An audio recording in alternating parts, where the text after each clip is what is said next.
નમસ્તે દર્શક મિત્રો, કેમ છો? કોની ખબર ન્યૂઝમાં આપનું હાર્દિક સ્વાગત છે.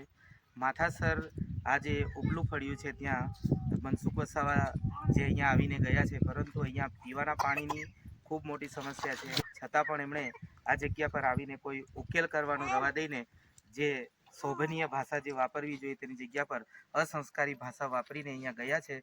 તો અહીંયા જે આખો જે વિસ્તાર છે જોઈ શકાય છે, અહીંયા આખો ડુંગરાળ છે અને અહીંના લોકો પીવાના પાણીથી લઈને બધી જ રીતના પ્રોબ્લેમોથી અહીંયા આરોગ્ય, પાણીની વ્યવસ્થા, શિક્ષણ માટે પણ સંઘર્ષ કરતા દેખાય છે.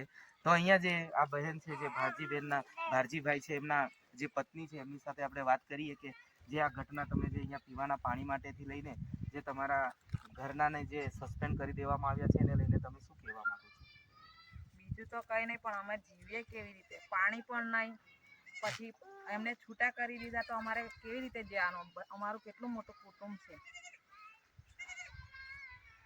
હવે જોઈએ આપણે ભારજીભાઈ કે તમે જે આટલું બધું તમારા જે શ્રોફ ફાઉન્ડેશનની અંદર તમે જોબ કરતા હતા, તો આ જગ્યા પર જે આજે ઘટના બનેલી છે ફક્ત પીવાના માટે એક જાગૃત નાગરિક તરીકે તમે પીવાના પાણી માટેની આ સમસ્યા અહીંયા જે 21 કુટુંબો જે 21 ઘરો છે એની અંદર કેટલાય પરિવારો હશે, તો એને લઈને આ જે સમસ્યા હતી એને તમે ઉકેલ કરવા માટે આ સોશિયલ મીડિયાનો ઉપયોગ કર્યો, તો એની સામે તમને તમારી નોકરી જતી રહી અથવા તો તમે જે બાળકો માટે જે કામ કરો છો શ્રોફ ફાઉન્ડેશનની અંદર એમાં પણ એક્ઝામ પાસ કરે પછી જ એમને નિમણૂક આપે છે, તો એને લઈને તમારી શું વ્યથા છે અને શું કહેવા માંગો છો? આમ તો ખરેખર મેં જે રજૂઆત વિડીયો જે સોશિયલ મીડિયામાં મૂક્યો હતો અને દર વર્ષે મારે આ સમયે પાણીની જે સમસ્યા છે એ દર વર્ષે થાય છે. મેં 3 વર્ષથી રજૂઆત કરું છું. ઇમરજન્સી 19 પર મેં 14 વાર ફરિયાદ કરી અને બે ત્રણ વાર ગ્રામ પંચાયત, તાલુકા વિકાસ અધિકારી અને જિલ્લા વિકાસ અધિકારી ત્યાં સુધી રજૂઆત પણ લેખિતમાં કરી અને મૌખિક અનેક વાર રજૂઆત કરી. જ્યારે હું પાણી પીવા માટે અમારે કોતરમાં જવું પડે ત્યારે મેં જે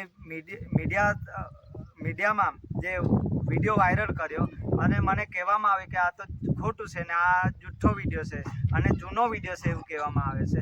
અને ઓલરેડી હું એક શિક્ષક છું એટલે મેં દરેક પ્રૂફ સાથે કહું છું, ટાઈમ સેટઅપ કેમેરા હંગાતે મેં વિડીયો વાયરલ કરેલો છે અને જે સાચો છે. પરંતુ સાંસદ સાહેબ શ્રી આ ગામમાં આ વિડીયો વાયરલના કારણે મુલાકાત લેવા આવ્યા હતા અને એ કોઈકના ઘરે બેઠા અને કોઈક રાજકીય પક્ષોના અને કાર્યકરોને સાથે લાવ્યા હશે અને કોઈકના ઘરે બેઠા હશે અને ત્યાં બેઠક કરી હશે અને જ્યાં પાણીની સુવિધા હશે ત્યાં જઈને નળ ચાલુ કરી બતાવ્યો. અમારા ગામમાં રમણભાઈનું ખેતર હતું તેનો ફોટો લઈ લીધો. આવી બધી ક્રિયાઓ કરી અને સાથે સાથે એમને વાઘ ઉંમરના વિડીયો લઈ લીધા અને હાથ બતાવ્યો કે આ પિયત કરે છે.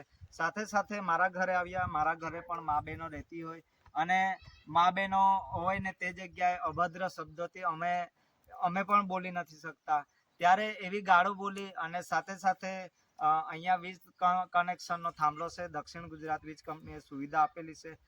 અમારા દરેક ઘરમાં લાઇટના કનેક્શનો છે, મીટર છે. ત્યારે એમને કીધું કે તમે વીજ ચોરી કરો છો, આવું બધું કીધું. તેના કરતાં અમને મનસુખભાઈ આવીને એવું કહેતા કે વાંધો નહીં, હું જે સરપંચશ્રીએ તમારા ગામમાં સુવિધા બોરિંગો કર્યા છે, પાણી સ્તર નીચું ગયું છે પણ સુવિધા થઈ જશે, આવું જો અમને કહેતા તો અમને સારું લાગતું. તે દિવસે હું મારી ગેરહાજરી હતી, હું સામાજિક પ્રસંગ મરણ પ્રસંગમાં હતો, ત્યારે અભદ્ર શબ્દોથી એમને કીધું. એના કારણે જે કોઈક એમની સાથે આવેલા કોઈ વ્યક્તિ હશે કે કોઈએ વિડીયો વાયરલ કર્યો અને એના કારણે સમગ્ર ગુજરાતમાં એવી વાત થઈ ગઈ કે મનસુખભાઈ આવા મતદાતાઓને ગાળો બોલે છે. હું પણ જ્યારથી 18 વર્ષ થયા ત્યારથી મતદાન કરું છું, ત્યારે એક મતદારને ગાળો બોલે છે એવી કોમેન્ટો પણ આવવા લાગી. જ્યારે હું વાત કરું છું કે આવું બધું નિવેદનના કારણે મારે પણ સ્ટેટમેન્ટ આપવું પડ્યું કે ભારજીભાઈ જુઠ્ઠા છે ને આ રીતે વિડીયો ઉતારે છે ને આ રીતે સરપંચે સ્ટેટમેન્ટ આપી. હું સરપંચને પણ કહેવા માગું છું કે તમને મેં રજૂઆત પણ કરી છે, પાનખલા બાબત હોય કે અહીં માથાસર બાબતે જે તકલીફ હોય તે મેં રજૂઆત કરી છે. બરાબર છે. હવે તમે જોઈ શકો છો આ એમનું બાળક છે ભારજીભાઈનું ને આ 2 છોકરાઓ છે. તમે જોઈ શકો છો કે આ જે હેડપંપ છે, તો આ ઊંચાઈ પર જે ગામ છે તો અહીંયા હેડપંપમાં પાણી નથી. તો આ સમસ્યાનો સોલ્વ કરવાનું હોય અહીંયા એની સામે જ અહીંયા નજીકમાં આપણે જોઈ શકીએ છીએ વાસ્મોની ટાંકી છે, જે હું તમને બતાવું છું. જે અહીંયા વાસ્મોની જે આ ટાંકી છે આપણે જોઈ શકીએ છીએ. તો અહીંયા પણ કશું હજુ સુધી પણ કઈ વ્યવસ્થા કે પાણી અહીંયા આવી પહોંચ્યું જ નથી. આ તમે જોઈ શકો છો. આ અહીંયા આ ત્યાંથી મીડિયામાં લાવી હવે આ ત્યાં નીચેથી આટલી આ ઊંચાઈ પર છે ને અહીંયા કનેક્શન આપવાના છે. તો હવે આ તમે જોઈ શકો છો આટલી હાઈટ ઉપર છે તો શું કરશે? આમાં જે અધિકારી સાહેબશ્રીએ ગયા વર્ષે આ સોશિયલ મીડિયા થ્રુ પાણી બાબતે રજૂઆત કરી હતી, એના કારણે અધિકારીએ વિનોદ પટેલ સાહેબે મુલાકાત લીધી. લગભગ 6 વાર દરેક કર્મચારીઓએ મુલાકાત તો લીધી અને સાથે જ આખા ગામમાં પાણી જશે, પરંતુ અમારે આખા ગામમાં હાલમાં ન જાય, પણ એક મોટર આપે અને ત્યાંથી જો પાઇપલાઇન આપી દે ને ટાંકીમાં પાણી પાડે તો આખા ગામમાં પાણી જઈ શકે તેવું છે. અહીંયા જે આ ફળિયું જે છે તમારું ફળિયાનું શું નામ છે? આ છે તલાવી ડોગરી ફોડી, બરાબર, ઉપલી માથા છે. ઉપલી માથા છે. તમે જોઈ શકો છો જે આટલી દયનીય પરિસ્થિતિ છે. અહીંયા પ્રાથમિક શાળા કેટલા ધોરણ સુધી છે? અહીંયા પ્રાથમિક શાળા માથાસરમાં 1 થી 5 છે, એમાં એક જ શિક્ષક છે અને એ પણ મીટિંગમાં જાય, તાલીમમાં જાય ત્યારે મારા પોતાના વાઇફ છે એમને હું એમ જ બાળકો એમને એમ બેસી રહે, એ ડિગ્રી ધરાવે છે MA BEd, એટલે એમને હું એમ જ 12 ઓટલા પર. હવે તમે જોઈ શકો છો આ ગામની અંદર જે ગામના વિકાસ માટે આ ભારજીભાઈની પત્ની MA BEd છે અને જ્યારે એક જ શિક્ષક હોવાના કારણે અહીંયા સ્કૂલની અંદર સેવા પણ આપે છે. તો એ બાબતે મહેનતાણું એમને આપવામાં આવે છે? આમાં તો અમે મહેનતાણું કંઈ માગતા નથી, પણ અમારી જે ભાવના છે કે એક શિક્ષકના નાતે શિક્ષકની ડિગ્રી હોય અને તમે કરી શકો છો, એના કારણે અમે શિક્ષકને પણ રજૂઆત નથી કરતા કે તમે આપજો, પણ અમારી ભાવના એક છે કે મારી શરત એક જ છે કે ગામનું, ફળિયાનું, સમગ્ર બધાનું જે શિક્ષણ છે એ શિક્ષણનું સ્તર ઊંચું જાય. અત્યારે નવરા બેસી રહી ત્યારે મેં એમને કીધું કે સાહેબને વાત કરી કે મારા વાઇફ છે એ કંઈ વાંધો નહીં, MA BEd ભણેલા છે અને નાના બાળકો છે એટલે ભણાવશે. એ અત્યારે હવે આ જે જોવા જઈએ કે આ ભારજીભાઈના અને એમના પત્નીનો જે સામાજિક રીતે એ લોકો કેટલો પડકારો ઝીલી રહ્યા છે ને એક સમાજનું અને ગામનું વિચારી રહ્યા છે. આજે દરેક લોકો આવા કામો કરતા હોય ને એમને કોઈક રાજકીય કોઈક કારણોસર એમને પછી કાઢી મૂકવામાં આવે તો એ કેટલું યોગ્ય છે? અહીંયા જે આ પાણીનો જે પ્રશ્ન હતો અને ત્યાંથી લઈને જે એમણે ફક્ત સોશિયલ મીડિયા ઉપર જાણ કરી અને બતાવ્યું હકીકત, તો ત્યાં રાજકારણ એટલું બધું એ થઈ ગયું કે જ્યારે એમની પોતાની રોજીરોટી હતી એ છીનવી લીધી હોય. કેટલું વ્યાજબી છે? તમે શું કહેવા માંગો છો એને લઈને? અહીંયા તો મનસુખ વતા આવ્યા હતા તે મને ભૂલી ગયા, પણ બીજું તો કઈ નહીં કહેતો, પણ ભારતીભાઈએ કીધું બરોબર છે. બરાબર છે. તમે શું કહેવા માંગો છો? અમારે તો કઈ નહીં, પાણીનું માટે ભારતીભાઈ કીધું તો એ બરાબર હતું અને એ જે ખાડીમાં બતાવ્યું ને એ સાચું હતું.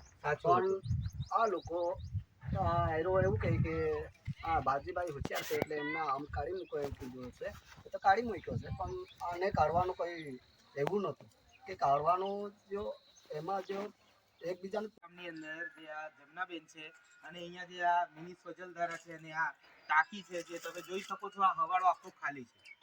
હવે અહીંયા ટાંકીમાં જ પાણી નથી તો હવાડામાં ક્યાંથી આવશે? તો આ જમનાબેન પાસે આપણે પૂછીએ કે ભાઈ આ કેટલા વખતથી આ બંધ છે, ક્યારે પાણી ચાલુ કરવામાં આવેલું તેને લઈને થોડી વાત કરીએ. અમારા ગામમાં પાણી નહીં મળતું, પાણી બહુ દુઃખ છે એને પીતળામાં નીચે પડીને પાણી લાવો, પાણી અહીંયા મળતા ને સાહેબ બી અહીંયા મૂકવા આવે ને ઓર્ડર આપે તો કે નહોતા અરજી મૂકવાનું હોય તો મૂકવા ના આપે ના કરી આલે કોઈ કરી આલતો નહીં. મત માગવાનું તો જલ્દી દોડીને આવે ગાડી લઈ. આ ભારતીભાઈ કે આ ના પાણી નથી, એના એવું ના ભારતી પાણી તો મળે, બહુ જોરદાર પાણી મળતું ને અમારા ગામમાં. દૂર પીવા જવાના, રાખો ઓગરામાં જવાની. પાણી આયા ગામમાં પાણી બહુ દુઃખ છે. બર મૂકી આપ્યા એમના પાણી લીકતા નહીં. આયા તો 4-5 વર્ષ થાય, મહિના થઈ ગયા, પાણી નહીં લીકતું. અમારે દૂર પાણી ક્યાં પીવા જાય? બહુ દુઃખ છે પાણીનું. હવે તમે જોઈ શકો છો કે અહીંથી ઘણે બધે દૂર જવું પડે છે પાણી પીવા માટે. અને તમે આ બીજા બેન છે, તમને તકલીફ છે પાણીની? તમે ક્યાંથી લાવો છો પાણી?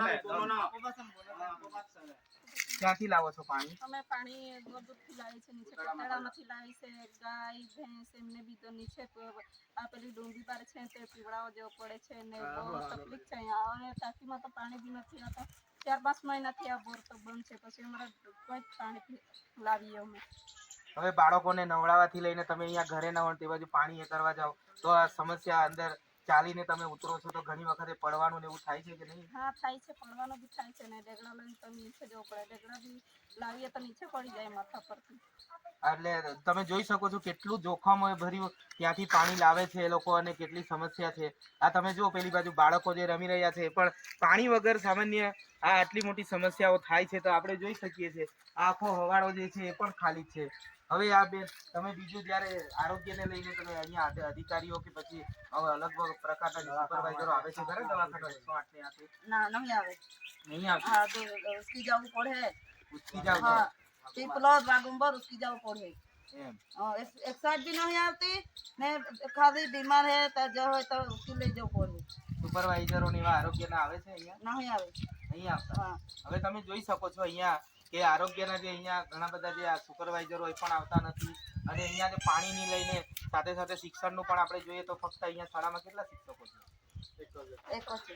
એક જ શિક્ષક છે. એક જ છે. હવે તમે જોવ છો કે અહીંયા બીજું તમે પાણીને હવે ઢોર ઢાકર માટે તમે સવારે કેટલા વાગે ઉઠો છો અને કેટલા સમય સુધી પાણી લાવો? અમે તો 6-7 વાગે વહેલાથી જઈએ ને તો અમુક સમયે તો 3 વાગે ઉઠી જઈએ. હા તો હેડપંપમાં પાણી ના નીકળે તો અમે કઈથી લાવીએ. પછી નીચે ત્યાં અંધારામાં જવું પડે. કોતરાનું જ પાણી પીવો છો? હા ત્યાં નીચે ડુંગળી બાર જવું પડે છે. કાલે રિપેરિંગ કરી ગયા છે પંપવાળા તો પછી અમને